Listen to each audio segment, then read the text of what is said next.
नमस्कार, मैं हूं रवि तिवारी। आप देखना शुरू कर चुके हैं लोकल टीवी। एसआईआर की प्रक्रिया अभी पूरे देश में चल रही है, आपको पता है। और एसआईआर के चलते बीएलओ आपके घर तक पहुंच रहे हैं, तमाम तरह की डिटेल आपसे मांगे जा रहे हैं।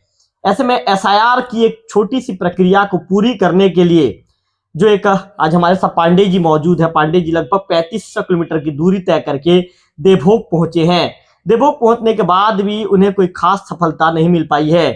आखिर एसआईआर के किस प्रक्रिया को पूरा करने के लिए उन्हें 3500 किलोमीटर का सफर तय करना पड़ा, आज उन्हीं से बातचीत करेंगे। अच्छा, सबसे पहले पांडे जी, अब अपना नाम बताइए, रहते कहाँ हैं, आपका घर कहाँ है और कहाँ आपका भी नौकरी चल रही है, पूरा डिटेल लोकल टीवी दर्शकों को बताइए। नमस्कार, मैं केवल पांडे, केवल किशोर पांडे, मुझे पूरा नाम तो मेरा केवल किशोर पांडे है। केवल पांडे से मुझे जानते हैं लोग। मैं उत्तराखंड से आया हुआ हूँ। इस समय उत्तराखंड हरिद्वार में हमारा गुरु जी का बहुत बड़ा आश्रम है, श्री तुलसी मानस मंदिर के नाम से जाना जाता है। मैं जन्मभूमि मेरी है चित्रकूट में, एक गांव है ग्राम परसौजा के नाम से जाना जाता है। मेरे पिताजी माताजी वहाँ गांव में रहते हैं। मैं मेरे बच्चों से हरिद्वार में रहता हूँ, गुरु जी की सेवा में रहता हूँ। सदगुरुदेव भगवान की बड़ी भारी कृपा है मेरे ऊपर। अभी हाल के दिनों में दो तीन दिन पहले मेरे को खबर मिली कि ये हमारे यहाँ से बीएलओ का फ़ोन गया कि पांडे जी आपको जो है एसआईआर का कागज एक देना होगा। हमने फ़ोन से संपर्क करने की कोशिश की, जिसमें फ़ोन का नंबर उनके पास था नहीं, जो हमारे रिलेटिव हैं यहाँ देवभोग में रहते हैं, जिनमें से जिनके पिताजी का नाम था गंगाराम तिवारी, उनकी माता जी का नाम उकिया तिवारी था। वो अब इसी दुनिया में नहीं है, बहुत पहले चले जा चुके हैं। उनके भाई का नाम था मोतीलाल तिवारी, उनके बेटे का नाम है सचिन तिवारी, माता जी का नाम तुलसी तिवारी है। इस नाम से मैं यहाँ देवभोग में आके नया पारा, आपका बस्ती पारा, राजा पारा, लगभग मैं सभी पाराओं में खोज चुका हूँ। वो मुझे मिले नहीं हैं जी। क्या कागजात लेने के लिए आए हैं आप? ये क्या कागजात? एसआईआर का एक कागज है जिसको मैं लेने रवि जी आया हूँ। क्या कागज हुई बताइए। एसआईआर का एक कागज होता है जिसमें से नाम पता डिटेल मिलती है शायद लोगों को, या हमको, हम उसी लिए आए भी हैं। उसमें एक नंबर हमारे बीएलओ ने बताया था कि उसमें से आपको एक नंबर मिलेगा, जो नंबर हमको दे देना, हम अब तक ढूंढ लेंगे, फिर आपको ढूंढने की जरूरत नहीं है। उस नंबर से हम आपका सारा बायोडाटा ढूंढ लेंगे, क्योंकि उस कागज में शायद ऐसा कुछ है, जो नंबर दिया है उस नंबर से सारी जन्म कुंडली निकल जाती है, ऐसा वो बताए हैं हमको कि आपको ज़्यादा ढूंढने की फिर जरूरत नहीं है। आपको कागज मिल जाए उनके नाम का, जो जिस नाम से हो जाएगा उनके यहाँ, फिर हम ढूंढ लेंगे बेटी वहाँ की है, कहाँ की है, वो सब ढूंढ लेंगे हम। तो आपकी धर्मपत्नी देवभोग की थी? देवभोग की है हमारी धर्मपत्नी, और इस समय हमारे पास है घर में। कितना साल तक वो देवभोग में रही है? देवभोग में वो लगभग 2014 तक रही है। 2014 से पहले ही मानो 10 तक, जब 10 में उनके माता पिता गुजर गए हैं, तो वो उनके जीजा हैं रायपुर में, उनके यहाँ रहती थी। उन्होंने फिर हमसे संपर्क किया, उनके जीजा ने शादी के लिए उन्होंने वो किया, तो हमने उनको कहा हमारे रायपुर जाना बहुत दूर हो जाएगा, यहाँ चित्रकूट से हम लोग शादी कर लेंगे।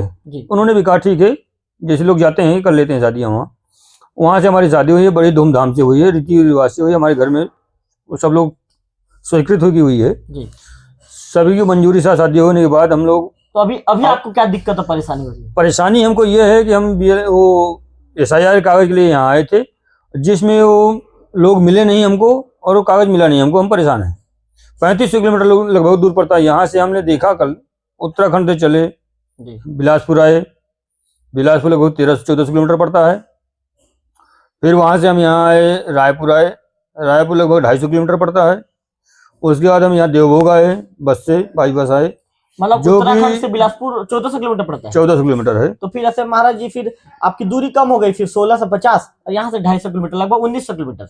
वापस जाओ तो कितना पड़ेगा? 19 दूनी 3800 किलोमीटर पड़ गया ना? 3800 किलोमीटर। 3800 पड़ गया ना? हम तो 3400 बताए हैं, 3500 बताए हैं जी। 3800 किलोमीटर पड़ रहा है जी। 3800 किलोमीटर थोड़ा थोड़ा होता है हमारा। जब क्या कहना बीएलओ कह दियो वो कागज नहीं मिल पाएगा, तो क्या परेशानी होगी आपको? अब ये तो मैं नहीं ज्यादा कह सकता, आगे जो है देखने में जानकारी करेंगे अभी हम। और जाके मैं भी एक संगठन से ही हूँ, भगवान की बड़ी कृपा है, श्री राम जन्मभूमि से भी था, श्री राम मंदिर में हूँ मैं अभी। तो अब क्या करेंगे महाराज, जब आपकी अब चूंकि आपको कागज नहीं मिल पाया है, तो कागज नहीं मिला तो मैं इसके लिए हो सकता है मुझे दोबारा पुनः आना पड़े, अपनी पत्नी को लेके। जी। तो आपकी पत्नी जी ने आपको क्या बताया है? पत्नी ने जो बताया उस हिसाब से मैं घूमता रहा जी। कोई नहीं मिला। यहाँ तक कि मुझे लोग अच्छा एक चीज मैं और बता दूं आपको, देवभोग में अच्छे लोग हैं। मेरी अनजान होने के बावजूद भी उन्होंने अच्छी मदद की है। हमारे रवि भैया हैं, इनकी इलाज में पहुंचाने तक का काम किया गया है, इन्होंने पहुंचाया, अच्छे ढंग से पहुंचाया है। हम लोग अच्छे ढंग से रहे आज जी। खूब बढ़िया उठे, सुबह नहाए धोए, पूजा पाठ किए, अभी नाश्ता वास्ता करके हम जाने की तैयारी में थे। रवि भैया ने कहा इंटरव्यू करते हैं। आपकी मिसेस ने नहीं बताया क्या कि घर कहाँ पे है करके नहीं बताया उन्होंने? उन्होंने बताया है, हम वहाँ ढूंढ रहे हैं, लेकिन वहाँ कोई नाम बताने को राजी नहीं हो रहा। शायद कोई अनजान व्यक्ति जान के ना आ रहा हो सामने, ऐसा भी हो सकता है। हाँ। कि घर वहीं हो, हम ढूंढ रहे हो, हमको मालूम तो है नहीं कि ये घर उन्हीं का है। हाँ। तो उस नाम से होगा, लेकिन शायद उनके घर में बेटा कहीं कमाने गया हो। और तो आपकी जो आपकी मिसेस है उनका कोई रिश्तेदार अभी है? हाँ, यहाँ है, उनकी भाभी है यहाँ। हाँ। तुलसी नाम है उनका, तुलसी तिवारी करके नाम है उनका। हाँ। तो शायद भाभी नहीं आ रही हूँ सामने, ये भी मानना मैं समझ सकता हूँ कि औरत जात है, शायद हो सकता है ना आ रही हो। तो मैं पुणे हो सकता है मैं एक बार आऊंगा हरिद्वार से, फिर वापस 19 किलोमीटर फिर सफर करूंगा। कितनी परेशानी हुई है? परेशानी बहुत हुई है कल से, इतनी मतलब आप ना मिलते, हमारे रवि भाई ना मिलते, रवि भाई का इलाज ना मिलता आज, तो हमको यहाँ रहने की जगह नहीं थी। हमको वापस रात कहीं ना कहीं जाना पड़ता, यहाँ कोई होटल भी नहीं है। कल आप राजापारा में दिन भर घूमे? राजापारा घूमा, बस्ती पारा घूमा, नया पारा घूमा, वो थाने के पीछे कौन सा पारा है पता नहीं, मुझे भूल गया, उसमें वहां भी घूमे। एक भाई हमको आते ही मिले, एक भाई, उन्होंने अपने बाइक से भी काफी घुमाया, फिर हम पैदल भी बहुत घूमे जाके, ये कोई सफलता नहीं मिली, इसलिए हम वापस जाने की तैयारी में हैं। जय श्री राम। बीएलओ आपको क्या बोले थे? बीएलओ साहब से मिले हैं। एक हमारे अभी हम गए थे इधर से एक दुकान में खड़े हुए पानी वानी पीने के चक्कर में, और हमारा फोन नहीं चल रहा। सबसे बड़ी बात यहाँ ये है कि हमारा मोबाइल यहाँ काम नहीं कर रहा है। हमारा वोडाफोन का नेटवर्क है, यहाँ छत्तीसगढ़ में आके हमारा नेटवर्क काम करना बंद कर दिया। रायपुर तक चला है, रायपुर के आगे जहाँ हम गरियाबंद निकले हैं उसके बाद मोबाइल डेड हो गया जी। तो इस चक्कर में हमको बार बार जगह फोन भी मांग के लोग फोन करना पड़ा।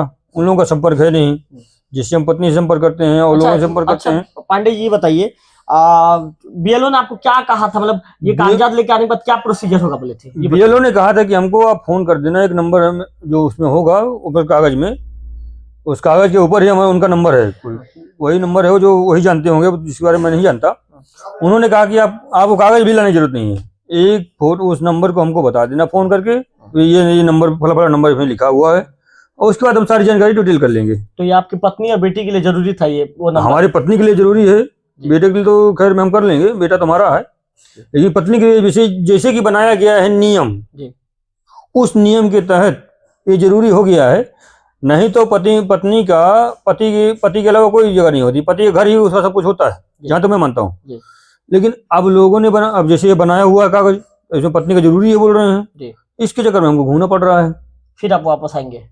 संभवतः आना पड़ेगा पत्नी को लेके। यदि हम बात करेंगे, हम जाके फोन हमारा चालू होगा तो हम फोन से संपर्क करेंगे, अभी जाके रायपुर जाके ही संपर्क करेंगे अपने बीएलओ से भी।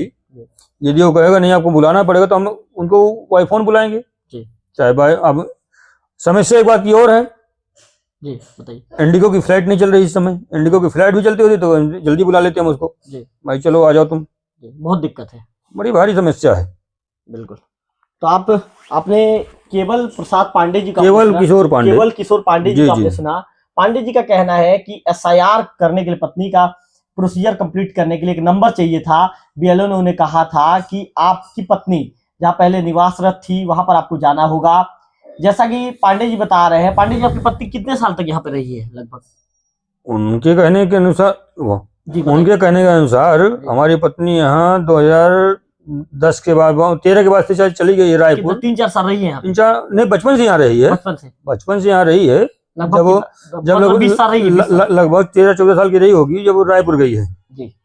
तो आपने केवल किशोर पांडे जी को सुना, उन्होंने कहा है कि लगभग 14 साल के आसपास उनकी पत्नी यहाँ पर रही है। ऐसे में एसआईआर के लिए बीएलओ ने उनसे संपर्क किया। बीएलओ ने कहा कि आपको उस जगह पर जाकर जो है जो डॉक्यूमेंट लाना पड़ेगा, एक नंबर लाना पड़ेगा। उसी नंबर के लिए पांडे जी लगभग जो है 1900 किलोमीटर का सफर तय करके देवभोग पहुंचे। उत्तराखंड से ही निकले थे और कल दिन भर देवभोग में घूमने के बाद भी सफलता नहीं मिली है। उन्होंने जो नाम बताए हैं उनका दावा यह है कि ये देवभोग में निवासरत है। लेकिन उनका पता उन्हें नहीं मिल पा रहा है। पांडे जी का भी कहना है कि अभी सफलता नहीं मिलेगी तो फिर से पत्नी को लेकर फिर से 1900 किलोमीटर का सफर भी तय करूंगा और फिर आऊंगा। इनका आना जाना का सफर लगभग 3800 किलोमीटर के आसपास पड़ जाता है। इस इंटरव्यू को दिखाने का हमारा मकसद ये है कि एसआईआर आपके लिए कितना ज्यादा जरूरी है, इसलिए इस इंटरव्यू को हम दिखा रहे हैं कि जब बीएलओ आपके घर तक पहुंच रहे हैं, आपसे फॉर्म के साथ साथ पूरी डिटेल मांगी जा रही है, तो आप अपना पूरा डिटेल उन्हें उपलब्ध करवा दीजिए। क्योंकि आप देख रहे हैं कि एसआईआर फॉर्म को कंप्लीट करने के लिए छोटा सा प्रोसीजर है, तो एक नंबर के लिए इन्हें लगभग कितना किलोमीटर दूरी का सफर तय करना पड़ रहा है, कितना इन्हें भटकना पड़ रहा है, कितनी परेशानी का सामना करना पड़ रहा है। कैमरा पर्सन विक्की के साथ लोकल टीवी देवभोग।